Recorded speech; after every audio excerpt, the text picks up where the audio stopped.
ਅੱਜ ਦੀਆਂ ਖਬਰਾਂ ਵੱਲ ਚੱਲੀਏ ਤੇ ਕੈਲੀਫੋਰਨੀਆ ਦੇ ਵਿੱਚ ਬਲੇਰੋ ਨੂੰ ਲੈ ਕੇ ਜਿਹੜੀ ਬਲੇਰੋ ਦੀ ਰਿਫਾਈਨਰੀ ਹੈਗੀ ਆ, ਉਹ ਕੈਲੀਫੋਰਨੀਆ ਨੂੰ ਛੱਡ ਕੇ ਜਾ ਰਹੀ ਆ। ਇਹ ਇੱਕ ਇਹਦਾ ਕਾਫੀ ਜਿਹੜਾ ਇਕਨੋਮਿਕ ਅਸਰ ਨਾਰਦਰਨ ਕੈਲੀਫੋਰਨੀਆ ਦੇ ਉੱਤੇ ਪਊਗਾ।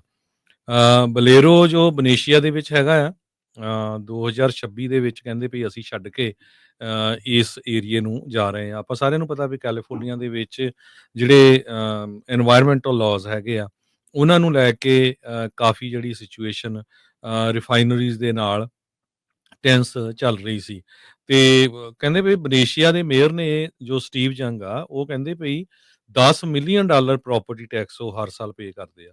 ਸੋ ਹੁਣ ਦੇਖੋ ਵੀ ਉਸ ਸਿਟੀ ਨੂੰ ਜਿਹੜਾ $10 ਮਿਲੀਅਨ ਦਾ ਪ੍ਰੋਪਰਟੀ ਟੈਕਸ ਆਉਂਦਾ ਸੀ, ਸਿਟੀ ਦੀ ਰੋਡਸ ਦੇ ਲਈ, ਸਿਟੀ ਸਕੂਲ ਸਾਰੇ ਕਾਸੇ ਲਈ ਵਰਤ ਹੁੰਦਾ ਸੀ, ਉਹ ਸਾਰਾ ਜਿਹੜਾ ਆ ਉਹ ਖਤਮ ਹੋ ਜਾਣਾ ਹੈਗਾ ਆ।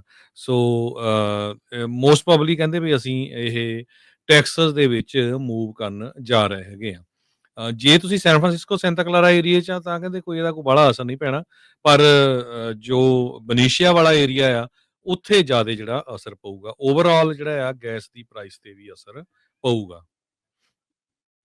ਜੀ ਬਿਲਕੁਲ।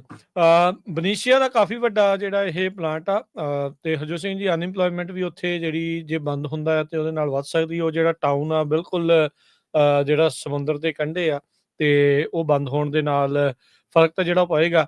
ਯਾਦ ਹੋਣਾ ਬਨੀਸ਼ੀਆ ਦੀ ਜਿਹੜੀ ਇਹ ਰਿਫਾਈਨਰੀਜ਼ ਆ, ਇੱਕ ਦੋ ਵਾਰੀ ਇਹਨਾਂ ਦੇ ਉੱਤੇ ਲਾਸੂਟ ਵੀ ਪਹਿਲਾਂ ਹੋ ਚੁੱਕੇ ਆ। ਜਿਹੜੀ ਸੂਟ ਉੱਥੋਂ ਡਿੱਗਦੀ ਰਹੀ ਆ, ਲੋਕਾਂ ਦੀ ਸਿਹਤ ਦੇ ਲੈ ਕੇ ਵੀ ਇਹਨਾਂ ਨੂੰ $multi-million ਜਿਹੜੇ ਲਾਸੂਟਸ ਆ ਉਸ ਦਾ ਸਾਹਮਣਾ ਕਰਨਾ ਪਿਆ ਹੈਗਾ ਆ। ਸੋ ਜੇ ਰਿਫਾਈਨਰੀ ਹੁਣ ਜਿੱਦਾਂ ਤੁਸੀਂ ਦੱਸਿਆ ਵੀ ਇਹ ਬੰਦ ਹੁੰਦੀ ਆ, ਤੁਸੀਂ ਦੱਸ ਹੀ ਰਹੇ ਆ ਵੀ ਤੇਲ ਦੀਆਂ ਕੀਮਤਾਂ ਨੂੰ ਲੈ ਕੇ ਥੋੜਾ ਬਹੁਤਾ ਜਿਹੜਾ ਆ ਉਹ ਅਸਰ ਸ਼ਾਇਦ ਨਾ ਪਵੇ, ਪਰ ਲੋਕਾਂ ਦੇ ਮਨਾਂ ਦੇ ਵਿੱਚ ਇਹ ਜ਼ਰੂਰ ਇੱਕ ਤੌਖਲਾ ਜਿਹੜਾ ਉਹ ਰਹੇਗਾ ਵੀ ਜੇ ਕੈਲੀਫੋਰਨੀਆ ਦੀ ਰਿਫਾਈਨਰੀ ਬੰਦ ਹੁੰਦੀ ਆ, ਅੱਗੇ ਕੈਲੀਫੋਰਨੀਆ 'ਚ ਤੇਲ ਸਭ ਤੋਂ ਜ਼ਿਆਦਾ ਮਹਿੰਗਾ ਆ, ਤੇ ਜੇ ਹੋਰ ਥਾਂ ਤੋਂ ਰਿਫਾਈਨ ਕਰਕੇ ਮੰਗਵਾਉਣਾ ਪਿਆ ਤਾਂ ਕਿਤੇ ਹੋਰ ਵੀ ਜ਼ਿਆਦਾ ਜਿਹੜਾ ਉਹ ਮਹਿੰਗਾ ਨਾ ਬਣ ਜਾਵੇ।